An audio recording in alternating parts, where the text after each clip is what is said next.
Welcome to Thanjavur maths. இந்த வீடியோவில் நம்ம பார்க்க போகிறது 11th ஸ்டாண்டர்டுக்கான ஃபஸ்ட்டு சாப்டர் செட் அப்படின்னா என்னென்னு சொல்லி தான் பார்க்க போகிறோம். நம்மளோட சேனலை நீங்கள் சப்ஸ்கிரைப் பண்ணாமல் இருந்தீங்கன்னா சப்ஸ்கிரைப் பண்ணி வச்சுக்கோங்க. வாங்க வீடியோக்குள்ளே போகலாம். ஸோ நம்ம இதில் என்ன பார்க்க போகிறோன்னா, செட்டுனா என்ன, அதை எப்படி நம்ம ரெப்ரசன்ட் பண்ணுறோம், அதில் என்னென்ன மாதிரியான டைப்ஸ் இருக்குது அப்படின்னு சொல்லி தான் நம்ம இந்த வீடியோவில் பார்க்க போகிறோம். ஸோ ஃபஸ்ட்டு வந்து நம்ம செட்டோட டெஃபினேஷன் என்னன்னு சொல்லி பார்த்துடலாம். செட் அப்படிங்கிறதுக்கு இதான் definition. A set is a well defined collection of objects. அதாவது அதில் வந்து கலெக்ஷன் ஆஃப் ஆப்ஜெக்ட்ஸ் இருக்கும், வெல் டிஃபைன்டாக இருக்கணும். அது என்ன வெல் டிஃபைன்ட் அப்படின்னு சொன்னால், அதில் உள்ள ஆப்ஜெக்ட்ஸ் எல்லாம் என்ன மாதிரியான ஆப்ஜெக்ட்ஸ் அப்படிங்கிறத வந்து நம்ம வந்து ரொம்பவே தெளிவாக சொல்லியிருக்கணும். அந்த மாதிரி உள்ளதை தான் நம்ம வந்து செட் அப்படின்னு சொல்லுவோம். இது எக்ஸாம்பிள் பார்த்தோன்னா நம்மளுக்கு இந்த டெஃபினேஷன் புரியும். ஸோ ஃபஸ்ட்டு நம்ம எடுத்துருக்க எக்ஸாம்பிள் என்னென்னு பார்த்தீங்கன்னா, ரிவர்ஸ் ஆஃப் இந்தியா. அதாவது இந்தியாவில் உள்ள ரிவர்ஸ் மட்டும் அப்படிங்கிறத நம்ம வந்து ஒரு செட்டாக எடுத்துக்கிறோம். இப்போ அதில் நமக்கு என்னென்னலாம் வரலாம், இந்தியாவில் உள்ள எல்லா ரிவர்ஸுமே நம்ம எழுதணும். இங்கே நான் வந்து எக்ஸாம்பிளுக்கு ஒரு 3 மட்டும் எழுதியிருக்கேன். அதாவது கங்கா, யமுனா, கிருஷ்ணா, இன்னும் நிறையவே இருக்குது, காவேரி, எல்லாமே நம்ம வந்து எழுதலாம் இந்த செட்டில். அதாவது இந்தியாவில் உள்ள ரிவர்ஸை மட்டும்தான் எடுத்து எழுதியிருக்கோம். ஸோ இது வந்து ஒரு செட்டு. செகண்ட் எக்ஸாம்பிள் பார்த்தீங்கன்னா, ஆட் நம்பர்ஸ் லெஸ் தென் 10. நம்ம எடுக்கிற நம்பர் வந்து ஆட் நம்பராக இருக்கணும், அதே நேரத்தில் 10 விட கம்மியான நம்பராக இருக்கணும். அப்படின்னா என்னென்ன நம்பர்லாம் நமக்கு வரலாம் அப்படின்னு பார்த்தீங்கன்னா, 1, 3, 5, 7, 9. அப்போ இது வந்து ஒரு செட்டு. இதுவே இந்த செட்டு வந்து இப்படி கொடுத்துருந்தாங்கன்னா அதை நம்ம வந்து செட்டுன்னு சொல்லணும். இதாவது இது வந்து வெல் டிஃபைன்டாக இருக்குது. இதுவே த ரிவர்ஸ் ஆஃப் இந்தியா அப்படின்னு கொடுக்காம இந்த ரிவர்ஸ் அப்படின்னு மட்டும் கொடுத்துருந்தாங்கன்னா அது வந்து வெல் டிஃபைன்டு கிடையாது. அப்போ ரிவர்ஸுங்கிறது வந்து இந்தியாவில் உள்ளதா இல்லை வேறு கண்ட்ரியில் உள்ள ரிவர்ஸா அப்படிங்கிற மாதிரி நமக்கு நிறைய கொஷின்ஸ் வருது. ஆனால் ரிவர்ஸ் ஆஃப் இந்தியா அப்படின்னு கொடுக்கும்போது இந்த செட்டு வந்து எப்படி இருக்குன்னா வெல் டிஃபைன்டாக இருக்குது. ஃபுல்லாகவே கிளியராகவே சொல்லிட்டாங்க, இந்தியாவில் உள்ள ரிவர்ஸ் மட்டும்தான் அப்படின்னு சொல்லிட்டு. அதே போல் இந்த செகண்ட் எக்ஸாம்பிளில் ஆட் நம்பர்ஸ் அப்படின்னு மட்டும் கொடுத்துருந்தாங்கன்னா, ஆட் நம்பர்ஸ் வந்து நமக்கு 1, 3, 5, 7 இப்படி ஸ்டார்ட் ஆகி அது இன்ஃபினிட்டி போய்கிட்டே இருக்கும். ஆனால் இங்கே என்ன சொல்லிட்டாங்கன்னா லெஸ் தென் 10 அப்படின்னு சொல்லியிருக்காங்க. அப்போ 10 விட கம்மியாக இருக்கிற ஆட் நம்பர்ஸ். அப்போ இந்த லெஸ் தென் 10ன்னு சொல்லியிருக்காங்கல்ல, இதுக்கு பேர் தான் என்னன்னு சொன்னாக்கா வெல் டிஃபைன்ட் அப்படின்னு அர்த்தம். அப்போ நம்ம என்ன சொல்லலாம்னா, ஒரு set is a well defined collection of objects. அதில் நிறைய ஆப்ஜெக்ட்ஸ் இருக்கும். அந்த ஆப்ஜெக்ட்ஸ் வந்து எப்படி இருக்குன்னா வெல் டிஃபைன்டாக இருக்கும். அந்த ஆப்ஜெக்ட்ஸ் வந்து கண்டிப்பாக ஏதாவது ஒரு பர்டிகுலராக அதை பற்றி சொல்லியிருப்பாங்க. அந்த மாதிரி இருந்தால் மட்டும்தான் அதை நம்ம வந்து செட்டுன்னு சொல்லலாம். ஸோ இது நல்லா புரிஞ்சால் மட்டும்தான் நம்மளோட எக்ஸசைஸ் சம்ஸ் வந்து ஈஸியாக போட முடியும். ஸோ வெல் டிஃபைன்டுனா என்ன அப்படின்னு சொல்லி இதில் பார்த்தாச்சு. நெக்ஸ்ட்டு சில முக்கியமான நோட்ஸ் என்னென்னு பார்க்கலாம். ஓகே, ஃபஸ்ட் நோட் என்னென்னு பார்த்தீங்கன்னா, இதில் நம்ம set is a well defined collection of ஆப்ஜெக்ட்ஸ்ன்னு சொல்கிறோம் இல்லையா, அதை ஆப்ஜெக்ட்ஸ்னும் சொல்லலாம், எலமெண்ட்ஸ்னும் சொல்லலாம், மெம்பர்ஸ் அப்படின்னும் சொல்லலாம். ஸோ ஒரு செட்டு இருந்ததுன்னா அதில் உள்ள ஒரு இதுவையும் எலமெண்ட்டுன்னு சொல்லலாம், மெம்பர் அப்படின்னு சொல்லலாம், ஆப்ஜெக்ட் அப்படின்னு சொல்லலாம். ஸோ 3மே வந்து சேம் மீனிங் தான். செகண்ட் நோட் என்னென்னு பார்த்தீங்கன்னா, ஒரு செட்டை வந்து நம்ம எப்போவுமே வந்து கேபிட்டல் லெட்டரில் மட்டும்தான் டினோட் பண்ண முடியும்.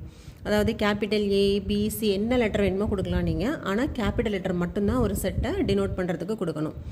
அடுத்தது அந்த செட்டுக்கு உள்ளார எலமெண்ட்ஸ் இருக்கும் இல்லையா, அந்த எலமெண்ட்ஸை வந்து நம்ம வந்து ஸ்மால் லெட்டரில் மட்டும்தான் கொடுக்கணும். அங்கே வந்து நம்ம வந்து கேபிட்டல் லெட்டர் யூஸ் பண்ணக்கூடாது. ஸோ இது 3 தான் வந்து முக்கியமான நோட்ஸு. நெக்ஸ்ட்டு ஒரு செட்டை வந்து நம்ம எப்படி ரெப்ரசன்ட் பண்ணுறோம் அப்படின்னு சொல்லி பார்க்குறோம். அதில் 2 டைப் இருக்குது, என்னென்னு சொல்லி பார்க்கலாம். ஸோ ஃபஸ்ட்டு ரெப்ரசன்டேஷன் பார்த்தீங்கன்னா ரோஸ்டர் ஃபார்ம் அப்படின்னு சொல்லுவாங்க, அப்படி இல்லைன்னா டேபுலர் ஃபார்ம் அப்படின்னு சொல்லுவாங்க. ஸோ செகண்ட் ரெப்ரசன்டேஷன் எப்படின்னா செட் பில்டர் ஃபார்ம். இது பேர்லேயே இருக்குது. என்னென்னா ஏதாவது ஒரு ஹிண்ட்டு நமக்கு கொடுத்துருப்பாங்க, அதை வச்சு நம்ம வந்து அந்த செட்டை பில்ட் பண்ணணும். நம்ம தான் வந்து அதை பில்டு பண்ணணும். ஆல்ரெடி அதில் வந்து ஜஸ்ட்டு அதோட ஹிண்ட் மட்டும் கொடுத்துருப்பாங்க. So roster form, set builder form, இதுதான் வந்து ஒரு செட்டை ரெப்ரசன்ட் பண்ணுற மெத்தட்ஸ். இதில் ஃபஸ்ட்டு நம்ம பார்க்க போகிறது ரோஸ்டர் ஃபார்ம் தான் பார்க்க போகிறோம். So set of vowels in English alphabet. இப்போ நம்ம எடுத்திருக்க செட்டு என்னென்னு பார்த்தீங்கன்னா, இங்கிலீஷ் ஆல்ஃபபெட்டில் உள்ள வவல்ஸ், அதோட செட்டு எழுத போகிறோம். ஸோ ஃபஸ்ட்டு நம்ம எழுத போகிறது ரோஸ்டர் மெத்தடில் எழுதுகிறோம். ரோஸ்டர் மெத்தடில் நம்ம டேரெக்டாகவே எழுதிடுவோம். நமக்கு ஆல்ரெடி தெரியும் இல்லையா, இங்கிலீஷ் ஆல்ஃபபெட்ஸில் உள்ள வவல்ஸ்லாம் என்னென்னு தெரியும், A, E, I, O, Uன்னு தெரியும். ஸோ அது அப்படியே டேரெக்டாக எழுதியாச்சு. இன்னொன்று முக்கியமான பாயிண்ட் என்ன அப்படின்னு சொன்னீங்கன்னா, ஒரு செட்டு வந்து கண்டிப்பாக இந்த ப்ராக்கெட் போட்டு ஓப்பன் ப்ராக்கெட் இருக்கும், ஒரு க்ளோஸ் ப்ராக்கெட் இருக்கும். இதுவும் வந்து செட்டில் முக்கியமாக நம்ம தெரிஞ்சுக்க வேண்டியது, ஒரு ஓப்பன் ப்ராக்கெட் இருக்கும், ஒரு க்ளோஸ்டு ப்ராக்கெட் இருக்கும். இதுக்கு உள்ளார எழுதுறதுக்கு பேர் தான் வந்து ஆப்ஜெக்ட்ஸ்ன்னு சொல்லுவோம்.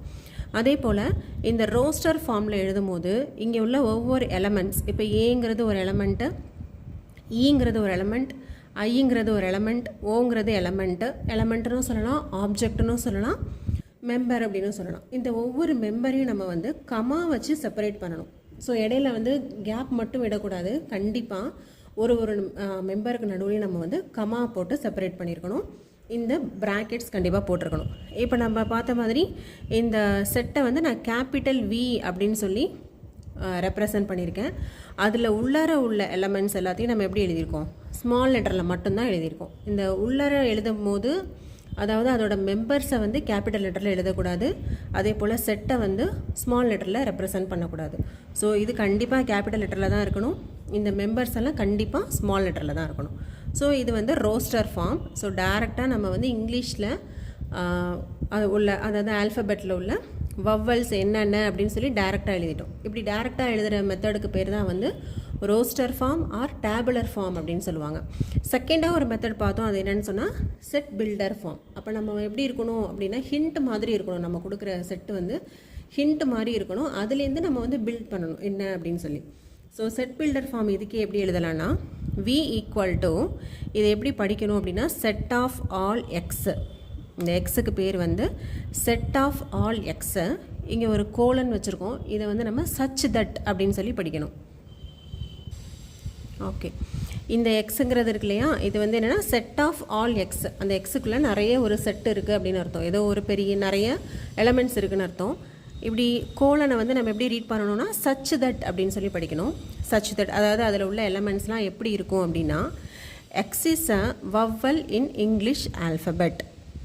ஒவ்வொரு எக்ஸும் என்னென்னா இங்கிலீஷ் ஆல்ஃபபெட்டில் உள்ள ஒரு வவ்வல். ஸோ இப்படி தான் வந்து எப்படின்னா செட் பில்டரில் நம்ம வந்து ஒரு செட்டை ரெப்ரசன்ட் பண்ணுவோம். ஸோ ரோஸ்டர் ஃபார்மில் டைரெக்டாகவே என்னென்ன வவ்வல்ஸ்னு எழுதிட்டோம். பட் செட் பில்டரில் எப்படி எழுதியிருக்கோம் அப்படின்னா set of all x such that x is a vowel in English alphabet அப்படின்னு சொல்லி எழுதியாச்சு. ஸோ நம்ம அடுத்தது இதுக்கு செகண்ட் எக்ஸாம்பிள் பார்க்கலாம். செகண்ட் எக்ஸாம்பிள் பார்த்தீங்கன்னா என்னென்னா செட் எதை நம்ம ரெப்ரசன்ட் பண்ண போகிறோம் அப்படின்னா set of all odd numbers less than 10. இதை தான் நம்ம வந்து இப்போது ரோஸ்டர் ஃபார்ம்லேயும் செட் பில்டர் ஃபார்ம்லேயும் ரெப்ரசன்ட் பண்ண போகிறோம். இப்போ ரோஸ்டர் ஃபார்மில் இந்த செட்டை வந்து நம்ம என்ன லெட்டர் வேணுமோ கொடுக்கலாம், பட் கேபிட்டல் மட்டும்தான் கொடுக்கணும். நான் கேபிட்டல் ஏ அப்படின்னு எடுத்துக்கிறேன். திஸ் இஸ் ஈக்குவல் டு, இந்த ஓப்பன் பிரேஸ் க்ளோஸ் பிரேஸ் கண்டிப்பாக போடணும். போட்டுட்டு என்ன கொடுத்துருக்காங்கன்னா செட் ஆஃப் ஆல் ஆட் நம்பர்ஸ்ன்னு சொல்லியிருக்காங்க. இப்போ ஆட் நம்பர்ஸ்னால் 1, 3, 5, 7 இப்படி போயிட்டே இருக்கும். ஆனால் இது எது வரைக்கும் இருக்கணும்னா லெஸ் தென் 10. ஸோ இப்படி கொடுத்துருந்தா மட்டும்தான் இது வந்து வெல் டிஃபைன்ட் இல்லையா. அப்போது 10 விட கம்மியாக உள்ள ஆட் நம்பர்ஸ் எழுதுகிறோம். அது என்னென்னா 1, 3, 5, 7, 9. ஸோ இது வந்து ரோஸ்டர் ஃபார்ம். இப்போ இதே செட்டை செட் பில்டர் ஃபார்மில் எப்படி எழுதியிருக்கோம் அப்படின்னா சேம் கேபிட்டல் ஏ கொடுத்துருக்கேன், equal to set of all x such that x is an odd number less than 10. ஓகேவா, இப்படி தான் வந்து செட் பில்டர் ஃபார்மில் எழுதணும். ஸோ இதுதான் வந்து second example for roster form and set builder form. இதுக்கப்புறம் சில முக்கியமான நோட்ஸ் என்னென்னு பார்க்கலாம். ஸோ ஃபஸ்ட் நோட் என்னென்னு பார்த்தீங்கன்னா, in roster form element is not repeated. உள்ளார நம்ம கொடுக்குறோம் இல்லையா எலமெண்ட்ஸ் AEIOU இல்லை 1, 2, 3, 4, 5 அந்த மாதிரி கொடுக்குற எலமெண்ட்ஸ் வந்து ரிப்பீட் ஆகக்கூடாது அப்படின்னு சொல்கிறாங்க. அது எப்படிங்கிறத ஒரு எக்ஸாம்பிள் மூலியமாக நம்ம வந்து டிஸ்கஸ் பண்ணலாம். அதாவது இப்போ ஒரு செட்டு கொடுத்துருக்காங்க, the set of all letters forming the word school. அப்படி அதாவது ஸ்கூல் அப்படிங்கிற வேர்டை ஃபார்ம் பண்ணுற லெட்டர்ஸை வச்சு நம்மளை வந்து ஒரு செட்டு எழுத சொல்லியிருக்காங்க. அப்போ நம்ம வந்து எஸ் அப்படின்னு சொல்லி அந்த செட்டுக்கு நேம் கொடுத்துக்கிறோம். திஸ் இஸ் ஈக்குவல் டு, இதை வந்து செட்டு ஃபார்ம் பண்ணணும் அப்படின்னா எப்படி பண்ணுவோம் அப்படின்னா ரோஸ்டர் ஃபார்மில் நான் பண்ண போகிறேன். இப்போ ரோஸ்டர் ஃபார்மில் எப்படி எழுதுவோம், இந்த செட்டு அதாவது ஸ்கூல் அப்படிங்கிற வேர்டை ஃபார்ம் பண்ணணுன்னா நமக்கு என்னென்ன லெட்டர்ஸ்லாம் வேணும், எஸ் வேணும், சி வேணும், ஹெச் வேணும், ஓ வேணும், எல் வேணும்.